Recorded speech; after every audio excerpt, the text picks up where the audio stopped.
স্বদেশ properties time check.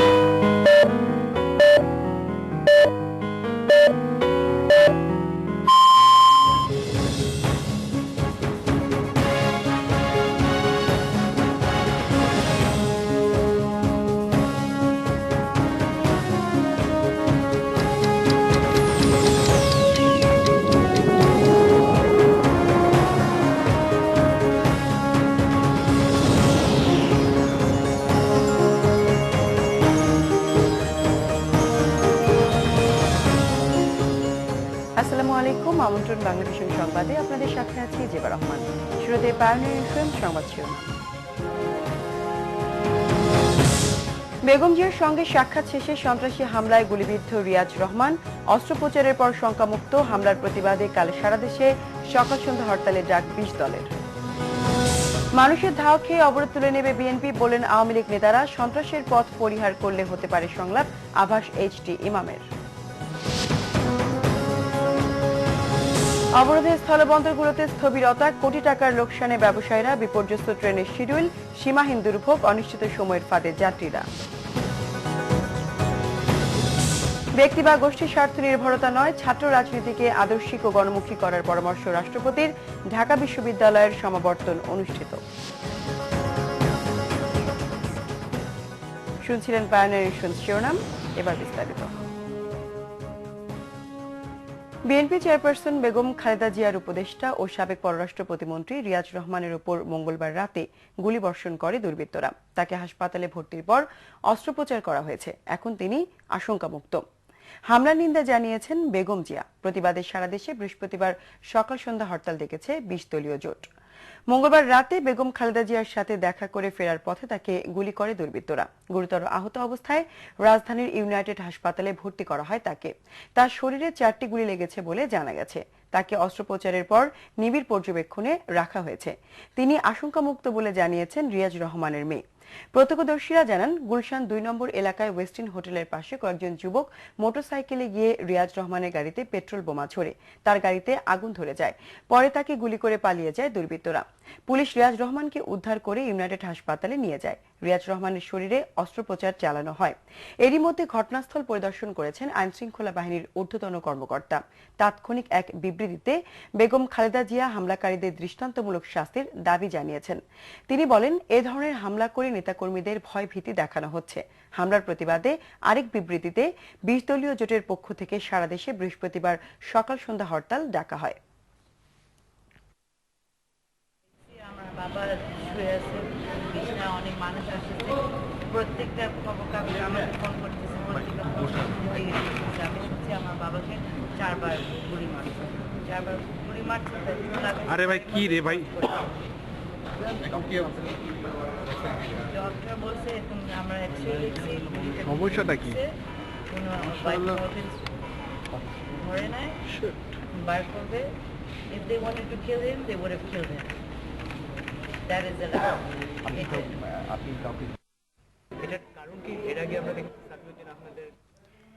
গণতন্ত্র পুনরুদ্ধার না হওয়া পর্যন্ত অবরোধ চালিয়ে যেতে 20 দলীয় জোটের নেতাকর্মীদের নির্দেশ দিয়েছেন বিএনপি চেয়ারপারসন বেগম খালেদা জিয়া। মঙ্গলবার গুলশান কার্যালয়ে বেগম জিয়ার সাথে সাক্ষাৎ শেষে জানিয়েছেন জাতীয়তাবাদী মহিলা দলের ভাইস চেয়ারম্যান রাবেয়া সিরাজ। এদিকে গুলশান কার্যালয়ে অবরুদ্ধ রয়েছেন বিএনপি চেয়ারপারসন। 10 দিন ধরে গুলশান কার্যালয়ে অবরুদ্ধ বিএনপি চেয়ারপারসন বেগম খালেদা জিয়া। কার্যালয়ের সামনের রাস্তায় পুলিশ ভ্যান আর জলকামানের ব্যারিকেড আছে আগের মতোই। কার্যালয়ের নেতাকর্মীদের যাতায়াত রয়েছে সীমিত। পুলিশের অনুমতি নিয়েই কার্যালয়ের ভেতরে যেতে হচ্ছে তাদের। মঙ্গলবার দুপুরে খাবার নিয়ে বিএনপি চেয়ারপারসন বেগম খালেদা জিয়ার সাথে দেখা করেছেন জাতীয়তাবাদী মহিলা দলের সহসভাপতি রাবেয়া সিরাজ। সাক্ষাৎ শেষে রাবেয়া সিরাজ জানান, বেগম জিয়া আগের চেয়ে কিছুটা সুস্থ। এই কথাটা মনে হচ্ছে যে ওনাকে বের হতে দেওয়া হচ্ছে, তাহলে চারিদিকে এত ব্যারিকেড কেন, এত জল কামান, পুলিশ, এত কিছু কেন, তালা কেন, আমাদের কেন অনুমতি? আমাদের অফিসে তো আমরা কখনো অনুমতি নিয়ে যাই না, আমাদের কেন অপেক্ষা করে অনুমতি নিয়ে যেতে হয়? আন্দোলন বেগবান করতে 20 দলীয় জোট নেত্রী নির্দেশ দিয়েছেন বলে জানান মহিলা দলের সহসভাপতি রাবেয়া সিরাজ। দেশনেত্রী বেগম খালেদা জিয়ার নির্দেশ, যতক্ষণ পর্যন্ত গণতন্ত্র এবং ভোটের অধিকার আমরা অর্জন না করতে পারবো, সেই জন্য যে কর্মসূচি দেওয়া হয়েছে সেই কর্মসূচি অব্যাহত থাকবে। আন্দোলনকে আরো বেগবান করার জন্য সমস্ত বাংলাদেশের সমস্ত নেতৃবৃন্দকে নির্দেশ দিয়েছেন, সেইভাবেই কর্মকাণ্ড চলবে। অবিলম্বে বন্দী নেতাদের মুক্তির দাবি জানিয়েছেন বিএনপি চেয়ারপারসন বেগম খালেদা জিয়া। জাহাঙ্গীর আকন্দ, বাংলা ভিশন, ঢাকা। রাজধানী সহ সারা দেশে চলছে বিএনপি নেতৃত্বাধীন 20 দলীয় জোটের ডাকা অবরোধ। মঙ্গলবার বিকেলে নগরীর মতিঝিল ও ধানমন্ডিতে গাড়িতে আগুন দিয়েছে দুর্বৃত্তরা।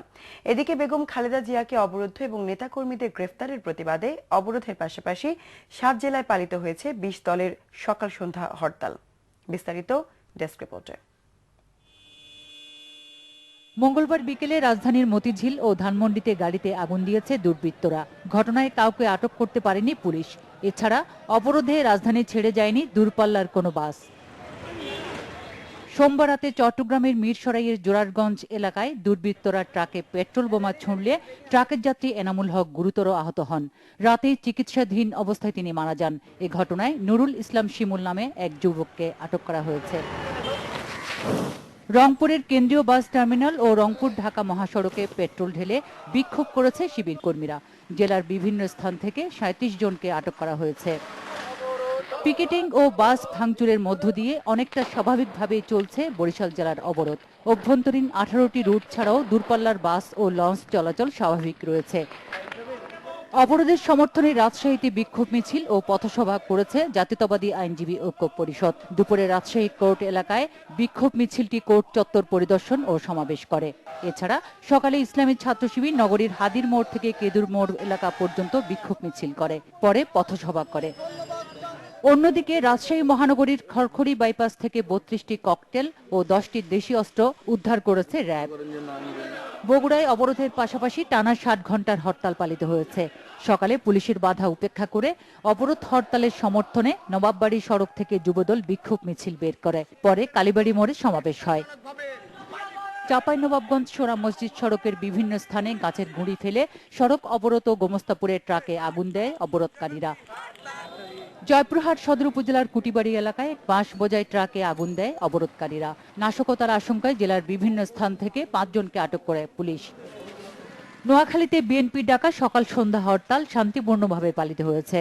সকালে সেনবাগ উপজেলার পূর্ববাজারে জামাত শিবিরের কর্মীরা একটি পত্রিকার গাড়িতে আগুন দেয়। এ সময় গাড়ি চালক ও হেলপার আহত হয়। লক্ষ্মীপুর রায়পুর সড়কের ইটেরপোল এলাকায় ভোরে একটি পিকআপে আগুন দেয় অবরোধকারীরা। এছাড়া গাজীপুর, ফরিদপুর, মুন্সিগঞ্জ, খুলনা, কুমিল্লা, টাঙ্গাইল, ঝিনাইদহ, লালমনিরহাট, নাটোর সহ দেশের নানা জায়গায় চলছে 20 দলের অনির্দিষ্টকালের অবরোধ। Bangla vision news desk. সন্ত্রাসীদের মোকাবেলা করতে অচিরেই পাড়া মহল্লায় কমিটি গঠন করা হবে বলে মঙ্গলবার জানিয়েছেন 14 দলের মুখপাত্র মোহাম্মদ নাসিম। আর খাদ্যমন্ত্রী বলেছেন, অবরোধের নামে বিএনপির চলমান আন্দোলন জনগণের ধাওয়ায় বন্ধ হবে অচিরেই। অন্যদিকে সন্ত্রাসের পথ পরিহার করলে বিএনপির সাথে সংলাপ হতে পারে বলে আভাস দিয়েছেন প্রধানমন্ত্রীর রাজনৈতিক উপদেষ্টা এইচ.টি. ইমাম। ধানমন্ডিতে দলের সভানেত্রী কার্যালয়ে চলমান রাজনৈতিক পরিস্থিতি নিয়ে 14 দলের জরুরি বৈঠক শেষে দলের মুখপাত্র মোহাম্মদ নাসিম বলেন, বিএনপির মিথ্যাচার, সন্ত্রাস এখন জনগণের কাছে খোলাসা হয়ে গেছে। জনগণের দাবির সাথে এগুলো সম্পর্ক, এদের সম্পর্ক হচ্ছে একমাত্র ক্ষমতা দখল করতে হবে। 5ই জানুয়ারির মতো আবার গণহত্যা করার জন্য মাঠে নেমেছে তারা। ঢাকা শহরে পাড়া মহল্লায় আমরা মিটিং করবো, একটা কমিটি করবে, সেই কমিটির মাধ্যমে এই সমস্ত সন্ত্রাস ধরিয়ে দেওয়া হবে, চিহ্নিত করা হবে, তাদের বিরুদ্ধে প্রতিরোধ গড়ে তোলার জন্য জনগণকে ঐক্যবদ্ধ করা হবে। বিএনপি যতদিন জঙ্গিবাদের সাথে আছে ততদিন দলটির সাথে কোনো সংলাপের সম্ভাবনা নেই বলে জানিয়েছেন প্রধানমন্ত্রীর রাজনৈতিক উপদেষ্টা এইচ.টি. ইমাম। রাজধানীতে এক সেমিনারে তিনি একথা বলেন। বিএনপিকে সর্বপ্রথম বলতে হবে যে আর সন্ত্রাসী কর্মকাণ্ড করব না। তারপরে তাদের পরিষ্কার বলে দিতে হবে যুদ্ধ অপরাধীদের সঙ্গে আমাদের কোনো সম্পর্ক নেই, আমরা তাদের সমর্থন করি না। এদিকে ষড়যন্ত্র বাদ দিয়ে গণতন্ত্রের পথে ফিরে না আসা পর্যন্ত বিএনপিকে কোনো রাজনৈতিক কর্মসূচি করতে দেয়া হবে না বলে জানিয়েছেন খাদ্যমন্ত্রী কামরুল ইসলাম। অবরোধ কর্মসূচির নামে যা করছে এটা কোনো অবস্থাতেই বরদাস্ত করা যায় না। মাননীয় প্রধানমন্ত্রী সেই কথা বলেছেন। এই কাজগুলো করলে আমাদের যা যা করার আইন শৃঙ্খলা রক্ষাকারী বাহিনী সেই অ্যাকশনেই যাবে। আগামী 10-15 দিন পরে মানুষ এমনভাবে তাদের ধাওয়া করবে, মানুষ এমনভাবে প্রতিরোধের বুদ্ধি রচনা করবে, 10-15 দিন পরে তাদের কোনো কর্মসূচি আপনারা দেখবেন। আর রাজধানীর কোথাও কোনো অবরোধ নেই বলে দাবি করেন সড়ক পরিবহন ও সেতুমন্ত্রী ওবায়দুল কাদের। অবরোধে তো আমরা বুঝবো যে গাড়ি ঘোড়া চলছে না, সবকিছু অচল হয়ে গেছে, তো সেটা তো অচল হয়নি। সেতু আহমেদ, বাংলাভিশন, ঢাকা। বাংলাদেশে বিনিয়োগ বাড়াতে মালয়েশিয়ার প্রতি আহ্বান জানিয়েছেন প্রধানমন্ত্রী শেখ হাসিনা। মঙ্গলবার সন্ধ্যায় দেশটির আন্তর্জাতিক বাণিজ্য ও শিল্প বিষয়ক মন্ত্রী মোস্তফা মোহাম্মদ গণভবনে প্রধানমন্ত্রীর সঙ্গে দেখা করতে গেলে তিনি এ আহ্বান জানান। প্রধানমন্ত্রী বলেন, বাংলাদেশ ও মালয়েশিয়ার মধ্যে বাণিজ্যিক ব্যবধান কমিয়ে আনতে তার সরকার বিনিয়োগ বান্ধব পরিবেশ সৃষ্টি করেছে। দেশ দুটির মধ্যে বাণিজ্যিক ব্যবধান হ্রাস পেলে বাংলাদেশের জনগণ লাভবান হবে। মোস্তফা আহমেদ মালয়েশিয়ায় কর্মরত বাংলাদেশিদের প্রশংসা করে বলেন, তারা কঠোর পরিশ্রমী, আন্তরিক এবং আইন মেনে চলে। তিনি বলেন, দুদেশের মধ্যে ব্যবসা বাণিজ্য ও শিল্প খাতে সম্পর্ক আরও জোরদারের সুযোগ রয়েছে। মোস্তফা আহমেদ প্রধানমন্ত্রী শেখ হাসিনাকে মালয়েশিয়ার প্রধানমন্ত্রীর শুভেচ্ছা জানান। পরে ওয়ার্ল্ড ইন্টেলেকচুয়াল প্রপার্টি অর্গানাইজেশনের মহাপরিচালক ফ্রান্সিস গ্যারি প্রধানমন্ত্রীর সঙ্গে দেখা করেন। এ সময় গ্যারি বলেন, নিজস্ব উন্নয়নের জন্য বাংলাদেশের উচিত ইন্টেলেকচুয়াল প্রপার্টি অধিকার সমুন্নত রাখা। WPIOর মহাপরিচালক পদে পুনর্নির্বাচিত হয় গ্যারিকে অভিনন্দন জানান প্রধানমন্ত্রী শেখ হাসিনা। 18,404 কোটি টাকার 5টি প্রকল্প অনুমোদন দিয়েছে জাতীয় অর্থনৈতিক পরিষদের নির্বাহী কমিটি একনেক। এর মধ্যে 4টি নতুন ও একটি সংশোধিত। মঙ্গলবার সকালে শেরেবাংলা নগরের NEC সম্মেলন কক্ষে অনুষ্ঠিত বৈঠকে সভাপতিত্ব করেন প্রধানমন্ত্রী ও একনেক চেয়ারপারসন শেখ হাসিনা। এ সময় তৃতীয় প্রাথমিক শিক্ষা উন্নয়ন কর্মসূচি প্রকল্পের ব্যয় 4,042 কোটি টাকা কমানোর সিদ্ধান্ত হয়। উপবৃত্তি ও শিক্ষার জন্য খাদ্য কর্মসূচির জন্য আলাদা প্রকল্প নেওয়ায় এই প্রকল্প ব্যয় কমেছে। এছাড়া চট্টগ্রাম ও রাজশাহীতে ক্রীড়া শিক্ষা প্রতিষ্ঠান, ভোলা টেক্সটাইল ইনস্টিটিউট এবং বেগম রোকেয়া বিশ্ববিদ্যালয়ের বিশেষ উন্নয়নে বরাদ্দ দেওয়া হয়েছে 218 কোটি টাকা। চুয়াডাঙ্গায় বেসিক শিল্প নগরী স্থাপনে অনুমোদন দেওয়া হয় 32 কোটি টাকার একটি প্রকল্প। এবার পার্টেক্স প্লাস্টিক অর্থ ও বাণিজ্য সংবাদ।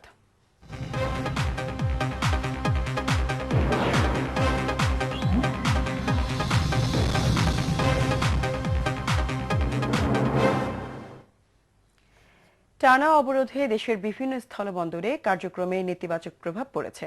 কোথাও কোথাও প্রতিবেশী দেশের সঙ্গে শুধু রপ্তানি, কোথাও আবার আমদানি রপ্তানি দুটোই স্থবির হয়ে পড়েছে। ব্যবসায়ীরা বলছেন, একদিনের জন্য বন্দরের কার্যক্রম বন্ধ থাকলে রাজস্ব সহ গুনতে হয় অন্তত 50 লাখ টাকার ক্ষতি। বিস্তারিত ডেস্ক রিপোর্টে। টানা অবরোধে লালমনিরহাটের পাটগ্রামের বুড়িমারি স্থলবন্দরে আমদানি ও রপ্তানিতে মন্দাবস্থা দেখা দিয়েছে। ক্ষতিগ্রস্ত হবে এমন ভয়ে ভারতের সীমান্ত দিয়ে পণ্যবাহী গাড়ি কম প্রবেশ করছে। অন্যদিকে ভুটান থেকে বুড়িমারিতে পণ্য আমদানি হলেও সরবরাহের অনিশ্চয়তায় তা খালাস করা হচ্ছে না। পণ্য নষ্ট হওয়ার আশঙ্কার পাশাপাশি ব্যবসায়ীরা বলছেন, একদিনের জন্য বন্দরের কার্যক্রম বন্ধ থাকলে রাজস্ব সহ গুনতে হয় অন্তত 50 লাখ টাকা। আমদানিকারকেই এলসি করে হাতে রেখেছে। আপনার হরতালের কারণে তারা ভুটানে মাল লোড দিতে পারতেছে না। পরিবহনে যদি বন্ধ থাকে তাহলে মাল ইম্পোর্ট করে এখানে এনে ফেলে রেখে তো আর লাভ হবে না। এই ব্যাংক ইন্টারেস্টের প্রভাবটা পড়বে কিন্তু আলটিমেটলি গিয়ে মার্কেটে কস্টিং এর উপর। একই অবস্থা স্থলবন্দর বেনাপুল ও হিলিতেও। বিরূপ প্রভাব পড়েছে হিলির স্থলবন্দরে। আমদানি রপ্তানি বন্ধ না থাকলেও সরবরাহ নিয়ে তৈরি হয়েছে সংকট। লোড আনলোড ব্যাহত হচ্ছে, একটা মানে সার্বিক একটা স্থবির অবস্থা তৈরি হচ্ছে। আশা করি এটা অচিরেই একটা মানে স্বাভাবিক অবস্থায় ফিরে আসবে। রাজনৈতিক কর্মসূচির কারণে বন্দরের অভ্যন্তরে পণ্য জটে ঝামেলায় পড়েছে কাস্টমস কর্তৃপক্ষ। পণ্য সরবরাহ ঠিক রাখতে এবং নাশকতা ঠেকাতে বিজিবি ও পুলিশি প্রহরায় দেশের বিভিন্ন স্থানে গাড়ি পাঠানো শুরু হয়েছে। এসকর্ট দিয়ে তারা নিরাপত্তার সাথে তাদের যে ট্রাকগুলো গন্তব্যস্থল আছে সেখানে আমরা পৌঁছে দেওয়ার চেষ্টা করব। কোনো দুর্বৃত্তরা যাতে কোনো ধরনের এই কোনো দুর্ঘটনা যাতে ঘটাতে না পারে। এ ধরনের রাজনৈতিক জটিলতা সহসাই দূর হবে এমন আশা ব্যবসায়ী সহ সংশ্লিষ্ট সবার। Banglavision news desk. টানা অবরোধে চরম বিপর্যস্ত ট্রেনের শিডিউল। 12 ঘন্টা অপেক্ষার পরও জানা যায় না 9টার ট্রেন আসবে কটায়। স্টেশনে একদিকে সীমাহীন দুর্ভোগ, অন্যদিকে অনিশ্চিত সময় পার করা নিয়ে বিপাকে যাত্রীরা। সারা দেশে টানা অবরোধে দুর্ভোগের আরেক নাম দূরপাল্লার যাতায়াত। আর সেই যাত্রা ট্রেনে হলে দুর্গতি আরও বেশি। রবিবার রাত থেকে কমলাপুর স্টেশনে অপেক্ষায় থাকা অনেক যাত্রী এখনও ট্রেনের মুখ দেখেননি। কেউ কেউ নাওয়া খাওয়া সারেন স্টেশনেই। SMS করে দেখতে পারলাম যে এটা সবে মাত্র 6টার সময় রাজশাহী থেকে ছেড়ে এসেছে আর কি, বাট যেটা ঢাকা থেকেই 6টার সময় ছাড়ার কথা ছিল। কালকে 10:30 ট্রেন ছাড়ার কথা ছিল, আমরা 9:30 আসছি, এখন পর্যন্ত সারা রাত গেছে, এখনো তো কোনো খবর টবর নাই গাড়ির। প্রচুর কষ্ট, বাচ্চাদের নিয়ে আসছি, অসুস্থ বাচ্চা। আইতে মোটে কামনাইতে কাটতে হইতে খুবই। এ দুর্ভোগের জন্য কাকে দুষবেন জানেন না যাত্রীরা। রাজনীতিবিদেরা আমাদের কথা চিন্তা করে না, তারা তো নিজে নিজে স্বার্থ নিয়ে ইয়ে করে। এই জন্য কি আমাদের সরকার দায়ী না বিরোধী দল দায়ী না আমাদের ভাগ্যের দায়ী না আমরা দায়ী? কেন আমাদের এত দুর্ভোগ? এদিকে শিডিউল বিপর্যয়ের জন্য অবরোধকেই দুষছেন স্টেশন কর্তৃপক্ষ। চিরাং সেকশনে নাওটিতে দুর্ঘটনা ঘটায়, এছাড়া সিলেট সেকশনে টিলাগার নিকট দুর্ঘটনা ঘটায়, যার কারণে শিডিউলে কিছুটা হেরফের হয়েছে। এছাড়া যাত্রীদের সেফটি দেখতে আমরা নর্মাল স্পিডে গাড়ি চালাতে পারি না, রাতের বেলা রেডিও স্পিডে গাড়ি চালাতে হয়, আর এই রেডিও স্পিডের জন্য সময় কিছুটা বিলম্ব হচ্ছে। যাতায়াত নিরাপদ করতে রাজনৈতিক দলগুলোর আন্তরিকতা আশা করেন যাত্রীরা। শিহাব হোসেন, বাংলাভিশন, ঢাকা। ব্যক্তি বা গোষ্ঠীর স্বার্থ নির্ভরতা নয়, ছাত্র রাজনীতিকে জাতির বৃহত্তর কল্যাণে আদর্শিক ও গণমুখী করে তুলতে সবার প্রতি আহ্বান জানিয়েছেন রাষ্ট্রপতি মোহাম্মদ আব্দুল হামিদ। মঙ্গলবার ঢাকা বিশ্ববিদ্যালয়ের 49তম সমাবর্তন অনুষ্ঠানে তিনি এ আহ্বান জানান। উদ্বোধনী অনুষ্ঠানে যোগ দিয়ে রাষ্ট্রপতি মোহাম্মদ আব্দুল হামিদ বলেন, ইতিহাস আর ঐতিহ্যে ঢাকা বিশ্ববিদ্যালয় জন্ম দিয়েছে শিক্ষক, সাহিত্যিক, বরেণ্য রাজনীতিবিদ সহ নানা পেশার মানুষকে। এসব যোগ্য ব্যক্তিরাই স্বাধীনতা সহ জাতীয় উন্নয়নে গুরুত্বপূর্ণ অবদান রেখে চলেছেন। ছাত্র রাজনীতির পথ ধরে তাদের উত্থান হলেও এ সময়ের ছাত্র রাজনীতি নিয়ে হতাশার কথা ব্যক্ত করেন রাষ্ট্রপতি। 60-এর দশকে আমরা যারা ছাত্র রাজনীতির সাথে জড়িত ছিলাম তাদের সকলেরই আদর্শ ছিল, সেই আদর্শ হলো দেশ ও জনগণের কল্যাণ সাধন। অবস্থা দৃষ্টি মনে হয় ছাত্র রাজনীতি এখন কিছু কিছু ক্ষেত্রে আদর্শের পরিবর্তে ব্যক্তি বা গোষ্ঠী স্বার্থ নির্ভর হয়ে পড়েছে। এ থেকে বেরিয়ে এসে ছাত্র রাজনীতিকে জাতির বৃহত্তর কল্যাণে আদর্শিক ও গণমুখী করে তুলতে আমি সকলের প্রতি আহ্বান জানাই। জ্ঞান বিজ্ঞানের প্রতিটি ক্ষেত্রে প্রতিদ্বন্দ্বিতা মোকাবেলায় সাহসী উদ্যোগী হতেও পরামর্শ দেন রাষ্ট্রপতি। সমকালীন বিশ্বে প্রতিযোগিতায় টিকে থাকতে হলে নিজেকে অধিক যোগ্য করে গড়ে তুলতে হবে। জ্ঞান বিজ্ঞানের প্রতিটি ক্ষেত্রে প্রতিদ্বন্দ্বিতা মোকাবেলায় সবসময় সাহসী ও উদ্যোগী হতে হবে। এবারের অনুষ্ঠানে বিশ্ব মেধাস্বত্ব সংস্থার মহাপরিচালক ডক্টর ফ্রান্সিস গ্যারিকে দেয়া হয় ডক্টর অব লস ডিগ্রি। বিশ্ববিদ্যালয়ের শিক্ষা ভবিষ্যতে কাজে লাগানোর প্রত্যয় ব্যক্ত করেন সমাবর্তনে অংশগ্রহণকারীরা। জীবনে লালিত স্বপ্ন ছিল যে আমি ডাক্তার হব, ডাক্তার হয়ে ঢাকা বিশ্ববিদ্যালয়ের সমর্থন অনুষ্ঠানে আসবো। আমি এখান থেকে যে শিক্ষাটা পেয়েছি, তো এই শিক্ষাটাকে আমি আমার দেশের জন্য, দেশের মানুষের জন্য কাজে লাগাতে চাই। সমাবর্তনে অনার্স মাস্টার সহ 10টি বিভাগে 6104 জন শিক্ষার্থী অংশ নেন। সৈয়দ আব্দুল মুহিত, বাংলাভিশন, ঢাকা। বিএনপির যুগ্ম মহাসচিব মোহাম্মদ শাহজাহানকে 2 দিনের রিমান্ড দিয়েছে আদালত। এছাড়া আটক অপর 4 বিএনপি নেতার বিভিন্ন মেয়াদে রিমান্ড মঞ্জুর করেছে আদালত। সোমবার রাজধানীর বিভিন্ন এলাকা থেকে আটক বিএনপি নেতাদের মঙ্গলবার মহানগর হাকিম রেজাউল করিমের আদালতে হাজির করা হয়। রাজধানীর বিভিন্ন থানায় বেশ কয়েকটি মামলায় আটক দেখানো এই বিএনপি নেতাদের 10 দিন করে রিমান্ড চায় পুলিশ। শুনানি শেষে বিএনপির যুগ্ম মহাসচিব মোহাম্মদ শাহজাহানকে 2 দিন, হাবিবুর রহমান, শামীম কবির ও বেলালকে যথাক্রমে 3 ও 4 দিনের রিমান্ড মঞ্জুর করে আদালত। এবার আমিন জুয়েলার্স আন্তর্জাতিক সংবাদ।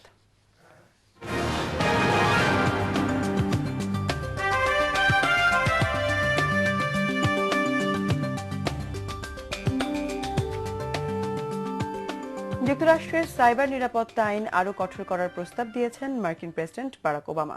সম্প্রতি যুক্তরাষ্ট্রের কেন্দ্রীয় সেনা কমান্ডের টুইটার ও ইউটিউব অ্যাকাউন্ট এবং সনি পিকচার্স হ্যাক হওয়ার পর এ প্রস্তাব দিলেন তিনি। মঙ্গলবার সাইবার নিরাপত্তা বিষয়ক এক জরুরি বৈঠকে এ প্রস্তাব দেন ওবামা। খসড়া আইনটি পাশের জন্য শীঘ্রই কংগ্রেসে পাঠানো হবে বলেও জানান তিনি। ওবামা বলেন, সাইবার হামলার ঝুঁকির মধ্যে রয়েছে যুক্তরাষ্ট্র।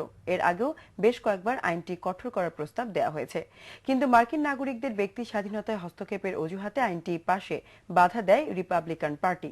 তবে সেনা কমান্ডের তথ্য চুরির মতো ঘটনা এড়াতে এবার রিপাবলিকানরাও এগিয়ে আসবে বলে আশা করছেন ওবামা। সোমবার যুক্তরাষ্ট্রের কেন্দ্রীয় সেনা কমান্ডের টুইটার ও ইউটিউব অ্যাকাউন্ট হ্যাক করে আইএস জঙ্গিরা। এছাড়া গত নভেম্বরে সনি পিকচার্স সহ আরও কয়েকটি মার্কিন ব্যবসা প্রতিষ্ঠানের তথ্য হ্যাক করা হয়। এবার ক্লেমেন খেলার সংবাদ।